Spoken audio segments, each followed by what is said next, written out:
знали быстрое время подводить итоги недели. В студии Анастасия Чубаева. И сейчас коротко о том, что ждет в выпуске. На Петербургский международный экономический форум Башкортостан привез аромат башкирских степей и пещеру Шульганташ, а увозит с собой 25 соглашений на более чем 120 миллиардов рублей. Нам удалось вновь показать, что мы действительно крутой регион. Форум стал рекордом для республики по объему привлеченных инвестиций. И впервые Башкортостан в пятерке самых привлекательных для предпринимателей регионов. В гуще событий все эти дни был Азат Садриев. Подписанные соглашения позволят создать в регионе не только новые производства, но и тысячи рабочих мест.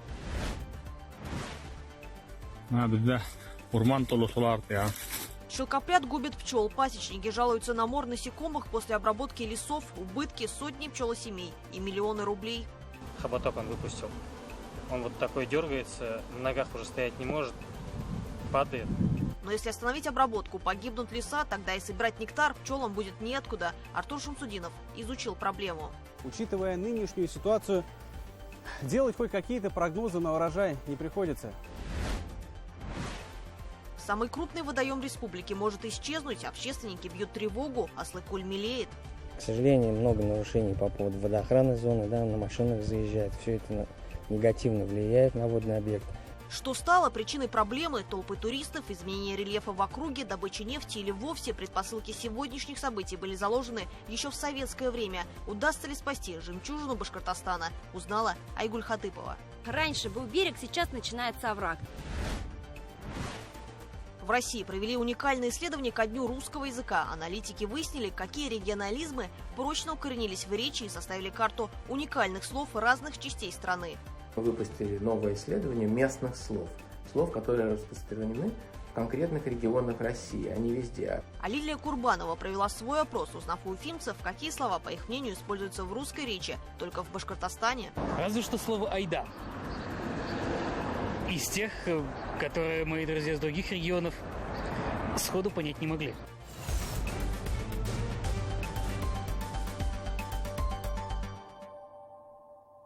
Сенсацией назвали прорыв Башкортостана в национальном рейтинге состояния инвестклимата. По этому показателю республика впервые вошла в пятерку лидеров среди регионов страны.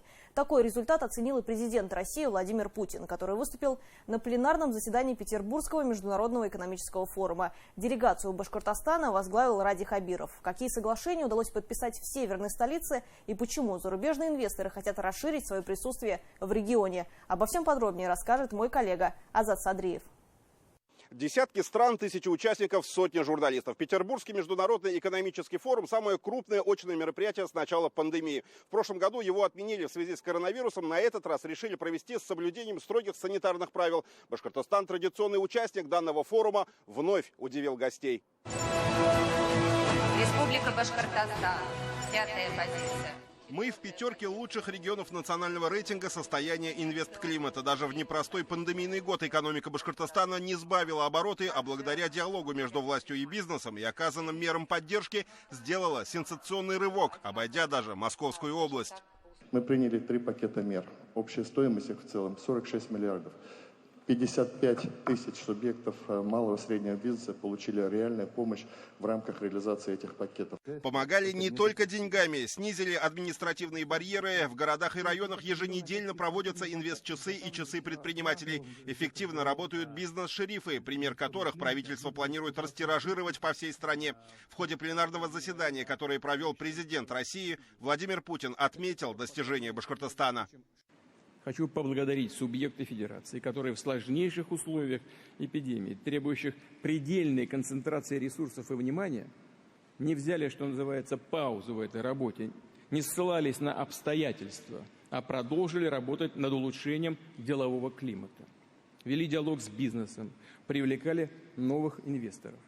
Такие регионы заслуженно получили высокие оценки национального рейтинга инвестиционного климата. Так, в десятку лучших вошли Башкортостан, Нижегородская область и Ханты-Мансийский автономный округ. С высоким инвестиционным рейтингом Башкортостан поздравил полномочный представитель президента России в Приволжском федеральном округе. Игорь Комаров посетил стенд республики на Петербургском международном экономическом форуме, где встретился с руководителем региона. Инвестиционный рейтинг отражает и климат, и развитие республики. И с этой точки зрения надеемся, что продолжение будет хороший результат. Стенд Башкортостана, ставший одним из крупнейших на экспофоруме, являлся главной деловой площадкой региона. Именно здесь были подписаны большинство соглашений с партнерами республики, в том числе и с зарубежными. Компания Ласселсбергер, выпускающая керамическую плитку, намерена инвестировать более 6 миллиардов рублей на расширение своего присутствия в Уфимском районе. Касаемо нового соглашения, это поможет нам увеличить наш бизнес. Это выгодно для нас. Для Республики Башкортостан появится более 270 новых рабочих мест. В особой экономической зоне Алга появится новый резидент. Венгерское предприятие Optimus Solar успешно защитило свои инвестиционные проекты на экспортном совете и намерено построить в Башкортостане завод по производству солнечных панелей. Помимо производства солнечных панелей, мы планируем построить электростанцию, которая будет производить энергию. Соглашение предусматривает инвестиции в основной капитал порядка 2,5 миллиарда рублей. Это на 2 проекта. И в рамках которых будет создано порядка 120 новых рабочих мест. Еще одним резидентом особой экономической зоны Алга планирует стать предприятие «Кронашпан». Радий Хабиров подписал с руководством компании 2 инвестсоглашения на общую сумму 13 миллиардов рублей. Заинтересована в расширении орбиты сотрудничества с башкирскими заводами и госкорпорацией «Роскосмос». Стороны договорились развивать высокотехнологичное производство Салаватского химического завода, инновационную деятельность на территории республики и совместно выпускать импортозамещающую продукцию. Этим соглашением мы реализуем нашу стратегию развития экономики и взаимодействия с крупными предприятиями, которые расположены на нашей территории. В данном случае это предприятие в контуре Роскосмоса. Мы этим соглашением переходим в режим работы постоянно действующих комиссий. С Дмитрием Олеговичем мы этот вопрос согласовали. У нас сотрудничество с республикой не сводится только лишь к Салаватскому химическому заводу, надо иметь в виду, хотя это, конечно, важнейшая точка, мы недавно там были. Сотрудничество между Роскосмосом и Башкортостаном может быть направлено, скажем, на взаимодействие в области науки, потому что очень глубокая и серьезная наука у вас есть в республике. Более 11,5 миллиардов рублей предоставит Башкортостану Банк ВТБ и Российская госкорпорация развития ВЭБ РФ. Деньги направят на завершение строительства восточного выезда из Уфы на трассу М5. Крупнейшее концессионное соглашение страны подписали глава республики Радий Хабиров, председатель правления Банка ВТБ Андрей Костин и председатель ВЭБ РФ Игорь Шувалов. Объект протяженностью свыше 13 километров планируют ввести в эксплуатацию в 2024 году. На сегодняшний момент мы уже вышли на ритм работы примерно 1 миллиард рублей в месяц. Естественно, такое финансовое подспорье нам поможет быстрее двигаться в стройке. На полях Петербургского международного экономического форума Радий Хабиров и председатель «Газпрома» Алексей Миллер подписали дорожную карту, по которой список единого реестра материально-технических ресурсов, допущенных для использования на предприятии, может быть расширен.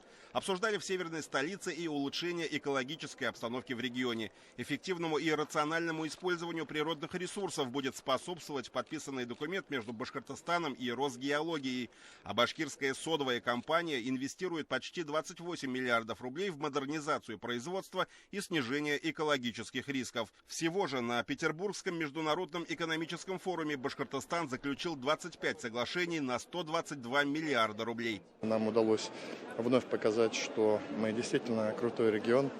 Вы видели, что мы вошли впервые в 5 рейтинга ОСИ как один из лучших регионов по созданию комфортной среды для роста бизнеса и инвестиций. Вы знаете, сегодня об этом и президент отметил нашу республику, что, конечно, очень приятно и очень важно. Поэтому мы сделали хороший задел. Подчеркиваю, что наши коллеги здесь ходят, с развернутыми плечами, уверенно смотрим в будущее. Но впереди много работы. Мы то, что сегодня и в эти дни мы наработали, теперь будем реализовывать в виде уже заводов, фабрик, рабочих мест. Башкортостан привлек не только инвесторов. В желании поближе узнать республику озвучил и заслуженный художник России Никос Сафронов. В ближайшее время в Уфе может открыться его персональная выставка с лучшими шедеврами, выставлявшимися по всему миру.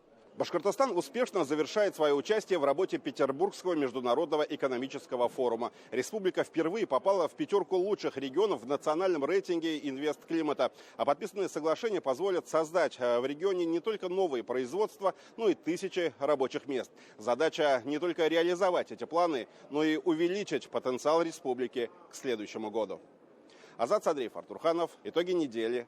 Санкт-Петербург. Стать более инвестпривлекательным регионом республики помогла командная работа и ряд уникальных инструментов. Эксперты отмечают инвестчасы и часы предпринимателей, которые каждую неделю проводили главы городов и районов.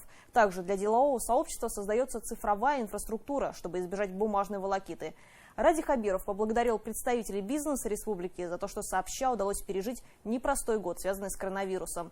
Меры поддержки субъектов малого и среднего предпринимательства будут оказываться и дальше. В 2018-м Башкортостан выпал из двадцатки лидеров национального рейтинга инвестиционного климата. И вот спустя несколько лет республика входит уже в пятерку лучших.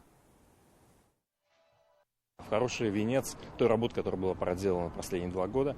В первую очередь, конечно, под руководством Радифа Аритовича, как цель поставил, которую введение такого института, как бизнес-шерифы. В нашей республике такого нет нигде. То есть здесь сочетание каких смелых управленческих решений и четкой командной работы на всех уровнях. Этот рейтинг, это место даст новый импульс развитию экономики Республики Башкортостан. Оно будет в существенной степени способствовать дальнейшему привлечению инвестиций и в конечном счете обеспечит рост уровня и качества жизни населения Республики Башкортостан. Оценка регионов проводилась комплексно, учитывались не только статистические показатели, но и мнения предпринимателей. Они отмечали взаимодействие государства и бизнеса, дали высокую оценку сопровождению инвестпроектов, а также поддержке созданию необходимой инфраструктуры. Башкирия станет чуть более проще привлекать таких инвесторов, потому что они уже понимают то, что на территории Республики Башкортостан проведена работа, которая позволяет инвесторам более комфортно себя чувствовать. Другие компании, организации уже, можно сказать, с этого периода, с 2021 года, начнут потенциально рассматривать Республику Башкортостан как площадку для своих бизнесов. Крупные инвесторы, крупные предприниматели друг друга знают, и если будут рекомендовать республику, то это будет очень хорошо для республики. Участие нашей республики и тем более такое успешное, свидетельствует о том, что республика реализует встроенность в инвестиционную стратегию Российской Федерации. Второе – это демонстрация конкурентных преимуществ, которые привлекает бизнес. Эти успехи являются свидетельством долговременной стратегии развития Республики Башкортостан. Прокуратура взяла под контроль проверку ДТП в Федоровском районе, где пострадали 4 ребенка. 3 из них находятся с черепно-мозговой травмой в больнице. Дети, в том числе и годовалый малыш, были в салоне вместе с родителями. Машина ехала в соседнюю деревню в магазин. Находящийся за рулем отец семейства не справился с управлением и опрокинулся в кювет. Сотрудники ГИБДД установили, что у мужчины не было водительского удостоверения. Сейчас по факту случившегося проводится проверка.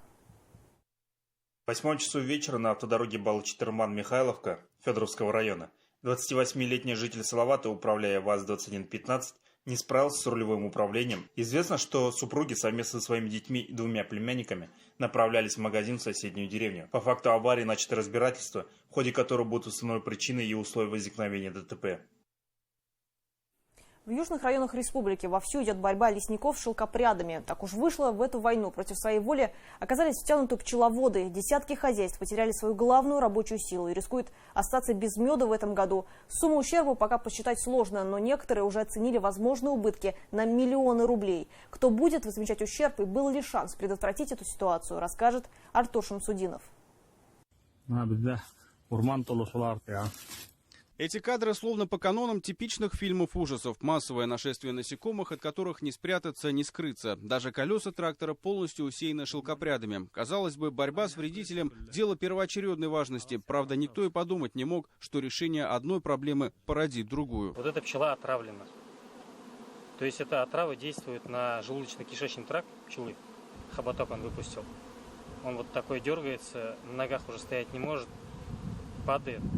В то, что обработка лесов химикатами и массовая, абсолютно нетипичная гибель пчел – простое совпадение, пасечники не верят. В Кугарчинском районе каждое утро в очередном хозяйстве наблюдают одну и ту же картину. У семьи Хабибулиных 135 ульев, и возле каждого насекомых можно собирать горстями. Совком выгребали, и там был слой 2-3 сантиметра на дне улья. Если рабочая пчела слишком много уменьшится, то некому будет кормить расплод и таскать нектар, семья обречена. Для Урала Хабибулина пчелы – дело всей жизни. Он занимается этим уже почти 30 лет. В прошлом году на пасеке собрали 5 тонн меда. Теперь же главная задача хотя бы просто сохранить пчелосемьи живыми. Как говорят пасечники, сейчас пчелы на пике своего развития. После зимовки они, что называется, набрали хорошую форму и как раз были готовы к сбору меда. Однако, учитывая нынешнюю ситуацию, делать хоть какие-то прогнозы на урожай не приходится. Количество пострадавших растет ежедневно. Под ударом также Зилаирский и Зианчуринский районы. И это в самый разгар цветения медоносов. Как раз сейчас сезон липы. В селе Мраково буквально на днях готовится к открытию производственный цех по переработке меда.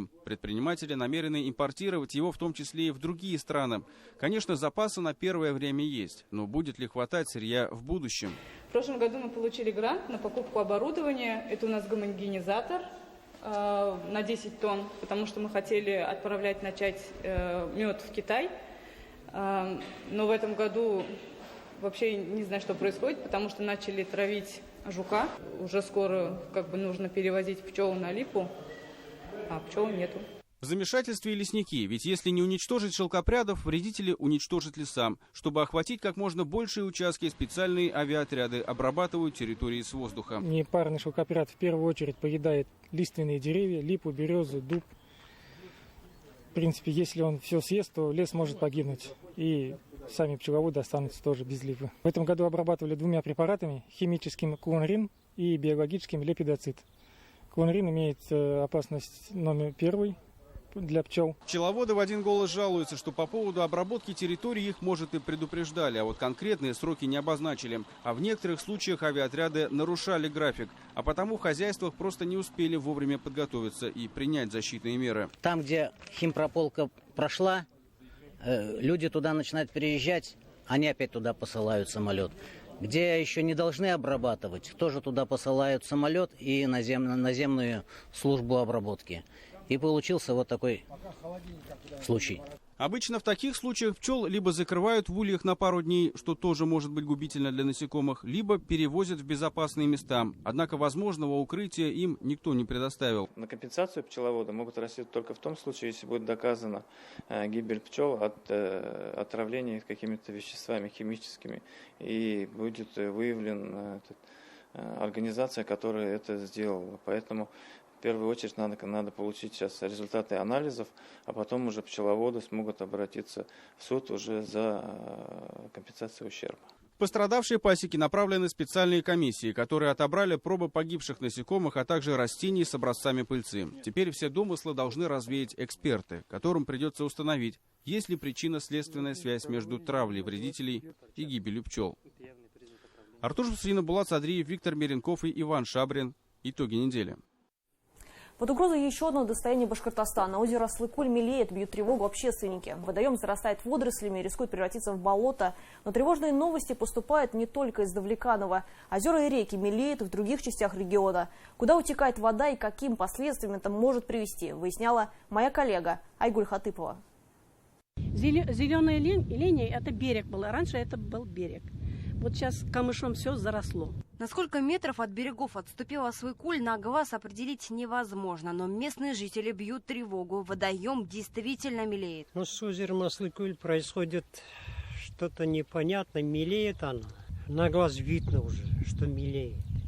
До колена доходит. Идешь, а там такое теплое, как будто в котле кипятили. Аслыкуль – самое большое озеро в Башкортостане. Его площадь превышает 23 квадратных километра. По всей протяженности в него впадают около 10 мелких родников. Одной из причин обмеления озера ученые считают высыхание ручьев. Там, где, по словам местных, раньше был берег, сейчас начинается овраг. Мы решили измерить примерную глубину рва. Начинаем снизу. Вот сейчас я где-то на середине, это 3 метра, а значит до конца осталось почти столько же. Итого общая высота практически 6 метров. За последние 8 лет уровень воды в Освекуле упал почти на метр и продолжает снижаться. Часть становится берегом, территория зарастает камышами, а местами и вовсе превращается в болотистую жижу. Причин этого может быть множество. Количество отдыхающих у нас увеличивается, мусор и отсутствие нормальных туалетов. Люди вынуждены, извиняюсь, справлять нужду иногда и в сам водный объект, к сожалению. Это как раз влияет на микрофлору и получается болото. Еще одна возможная причина – осушение болота Берказан, которое образуется с Освекулем в единую экосистему и когда-то было самым большим болотом российской лесостепи. Кроме этого, все земли возле озера, являющиеся естественным водосбором, распаханы. Большую лепту вносят, конечно, стоки с полей. Вот если мы посмотрим, весь северный берег, он распахан. А там ведь должны быть леса, на самом деле. Вот, там поля. Естественно, без гербицидов ничего у нас не делается, никакие, значит, не выращиваются сельхозкультуры. Такая теплая горячая вода и вонь там страшная. В Освекуль практически нет течения, поэтому летом вода очень сильно прогревается. Это идеальные условия для заиливания дна. Все это приводит к гниению растений и выделению сероводорода. Единственная река, которая сейчас насыщает озеро, это Шарлама. Но она небольшая и не может полноценно запитать водоем. К тому же в последнее время ее русло тоже заилилось, и до озера вода не дотекает. Это тут те последствия тех времен, скажем, еще и советских, уровень потребления людей и все остальное. Вот это все повлияло на такое состояние озера. Вокруг Освекуля в свое время и сейчас добывали много нефти. Да, но это не могло бесследно пройти для такого водоема. Сотрудники природного парка подтверждают, Освекуль обмелел. На поверхности озера появились многочисленные маленькие островки. Вот только бить тревогу, говорят специалисты, повода нет. На данный момент ничего такого не происходит. Легкое было такое омеление. Камыши, это, в принципе, не совсем это плохо. Здесь у нас же территория особо охраняемой зоны. Здесь происходит гнездование диких перелетных птиц. Удастся ли спасти жемчужину Башкортостана? Ответить на этот вопрос пока не может никто. Но специалисты намерены понять, что же действительно происходит с водоемами и куда уходит вода. Первые обсуждения пройдут в пятницу.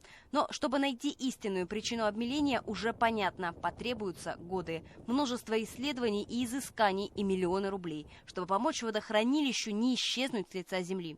Но чтобы для этого не стало слишком поздно, говорят ученые, начинать нужно уже сейчас. Айгуль Хатыпова, Азамат Мухаммедшин и Шамиль Каримов. Итоги недели. Давлекановский район. 32 года боли по Аллу Теляку. В городах Башкортостана на этой неделе вспоминали погибших и пострадавших в крупнейшей железнодорожной аварии советского времени, в которой смертельные травмы получили по разным оценкам от 500 до 700 человек. Особенностью траурной церемонии на месте трагедии у обелиска рядом с 1710 километром, где прогремел взрыв, стало вручение специальной книги скорби. Издание напечатано по поручению главы Башкортостана Ради Хабирова. Подробности у Екатерины Тимиряевой. Вот когда проехали через это облако, почувствовал, сейчас рванет. События 32-летней давности Виктор Безверхий помнит в мельчайших подробностях. Он работал машинистом поезда 212 Адлер-Новосибирск, который столкнулся со встречным 211-м Новосибирск-Адлер. Предчувствием стал странный запах и облако газа неестественного цвета. Мужчина вспоминает, что все произошло мгновенно. То, что остался жив, считает настоящим чудом. Для истории страны, чтобы напоминание, что как бы всем, что вы работу выполняете как положено. То есть из-за чего произошло это? Разрыв продуктопровод, там стукнули по трубе. Действительно, по официальной версии, утечка газа из продуктопровода стала возможной из-за повреждений, нанесенных ковшом экскаватора при его строительстве в октябре 1985 года, то есть за 4 года до катастрофы. Утечка началась за 40 минут до взрыва. По рассказам очевидцев, в момент встречного прохождения 2 пассажирских поездов произошел мощный взрыв облака легких углеводородов из-за аварии на проходившем рядом трубопроводе Сибирь-Урал-Поволжье. В братской могиле у 1710-го километра похоронены более 400 человек. По разным оценкам, жертвами стали от 500 до 700 человек. На митинге у обелиска жертвам Улутилякской трагедии в этом году немноголюдно. Прошло 32 года, но время не лечит, говорят родственники погибших. Время для них остановилось 4 июня 1989 года. Время ничего не стирает. Встречались с новосибирцами и с челябинцами. Мы уже как одна семья большая. Для нас это, наверное, очень важный день. Книгу Николая Николаевича. Первое время вообще от 4 июня до 4 июня только жили. Ну, боль трагедии, это вот как будто вот вчера, вот сегодня, я не знаю, без слез невозможно это вспоминать, что здесь было. И как будто кто едет, не поймет, что здесь было, потому что лес вырос, он сравнялся, а это же было пепел черное. И вот эти стоны, перешагивая через трупы, уже мы сначала пугались, потом мы уже помогали тем, кто стонет, а не тот, кто просто уже без звука лежит. Это страшно очень. Спецбортами были доставлены более 400 врачей из Уфы. На помощь пришли военные летчики. Совершили более 150 вылетов в сложнейших условиях. Цена каждого вылета – это спасенные жизни.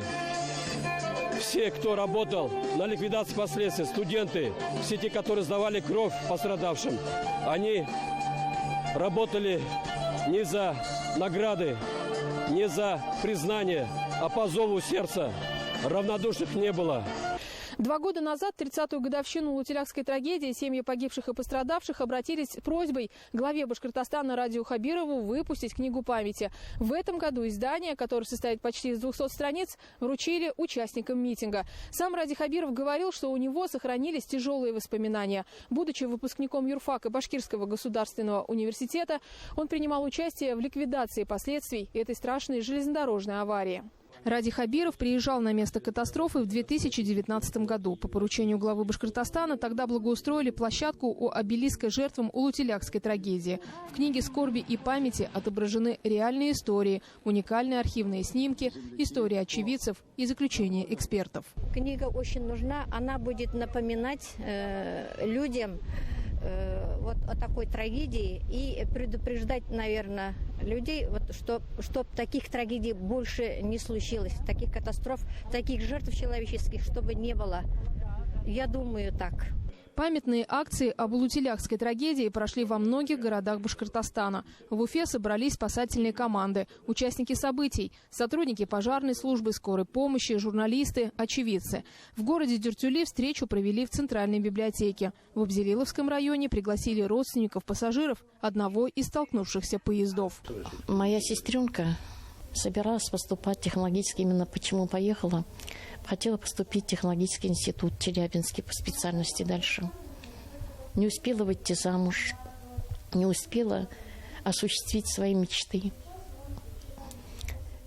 И вот это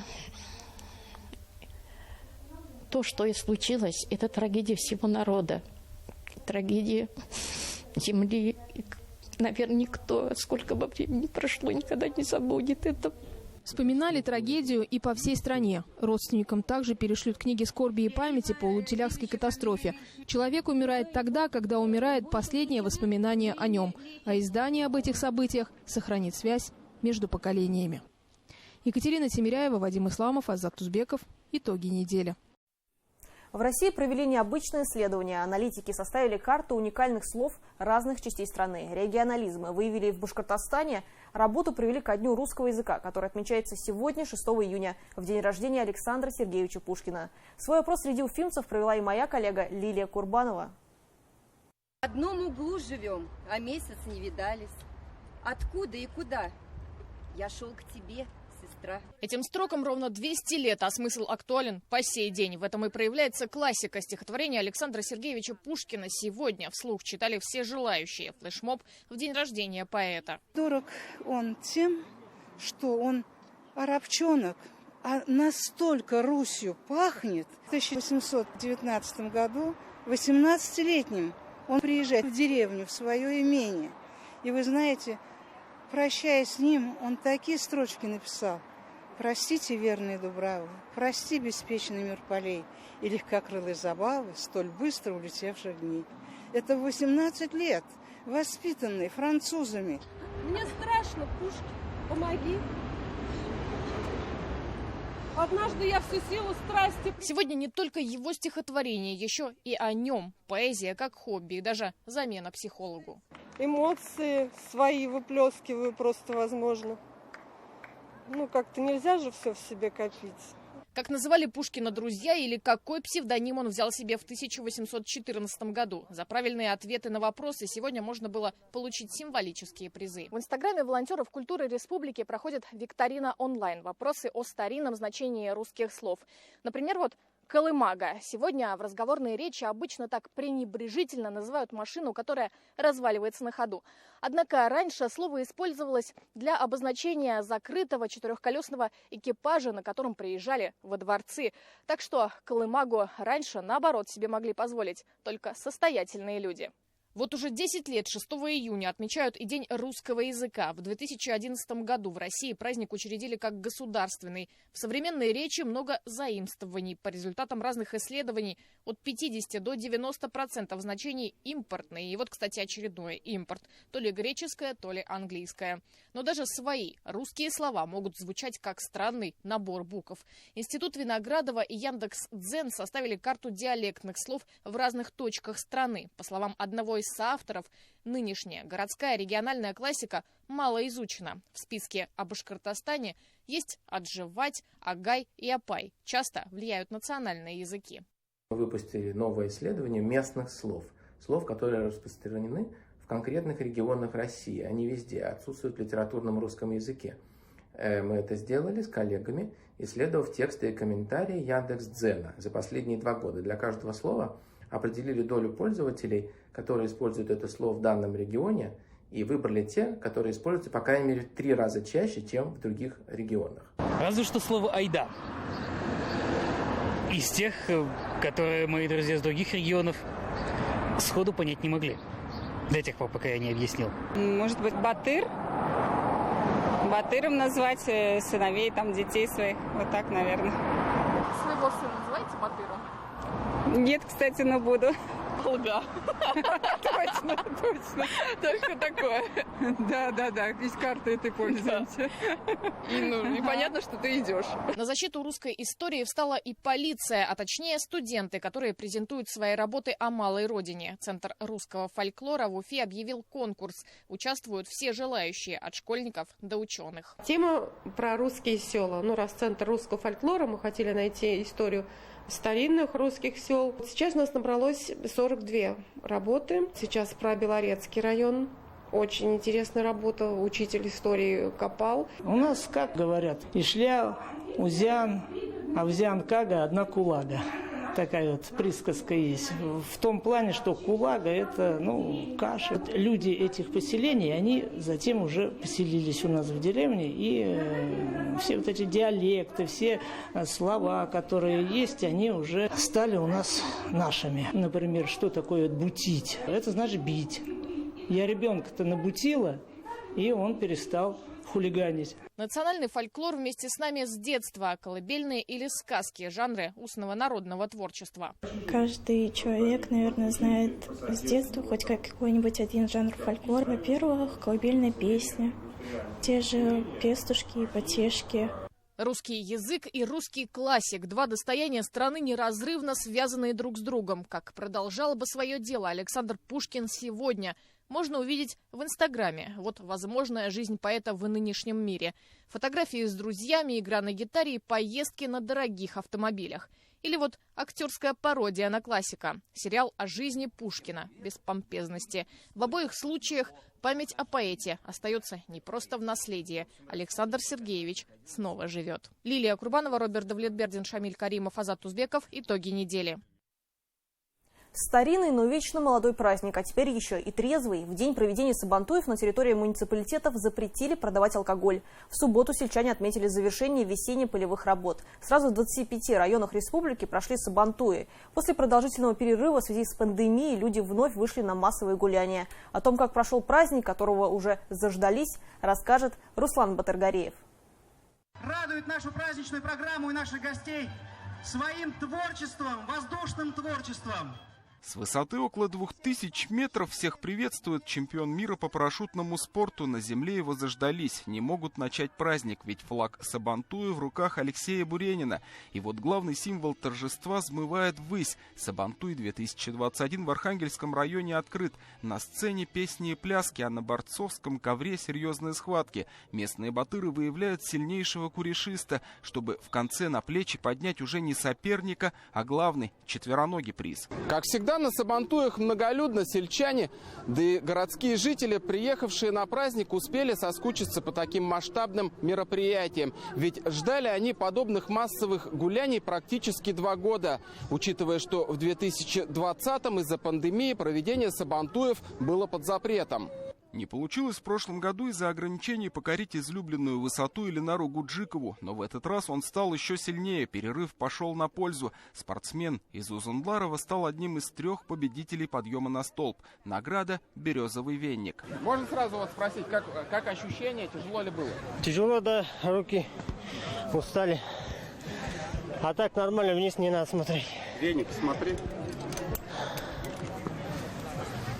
А внутри смотри. А там внутри ничего нет. Смотри, хорошо.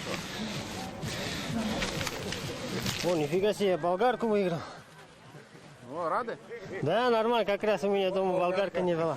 Не только жители Архангельского района, но и гости из других уголков республики. Кто-то, как Светозара Швецова, и вовсе впервые на Сабантуе. Коренная жительница культурной столицы России приехала на малую родину мужа, чтобы вместе с супругом посетить праздник плуга. Я искусствовед по образованию, поэтому любые культурные мероприятия мне очень нравятся. И мне кажется, что это хорошая возможность познакомиться с башкирской культурой, про которую я ничего не знаю. Посевная позади, можно и погулять, тем более погода на днях преподнесла сельчанам долгожданный подарок. Дожди, слава богу, на прошлой неделе начались, прошли. Мы видим, как сразу природа ожила.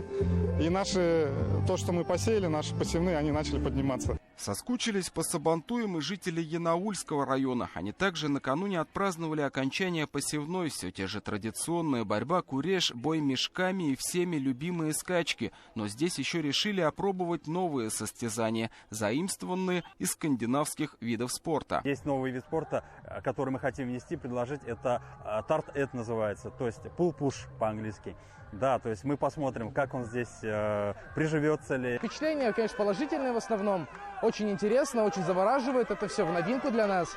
Умеет не только хорошо работать, но и организовывать массовые праздники и чекмагушевские аграрии. В одном из самых передовых сельскохозяйственных муниципалитетов республики одними из первых справились с посевной. На праздник пришли несколько тысяч человек. Помимо Архангельского, Янаульского и Чекмагушевского, Сабантуи на этой неделе прошли еще в 22 районах Башкортостана. А в ближайшую субботу народные гуляния, посвященные окончанию весенне-полевых работ, должны состояться еще в 20 муниципалитетах республики. Руслан Батыргареев, Роберт Давлетбердин, Азат Тузбеков и Роман Мукуфа. Итоги недели.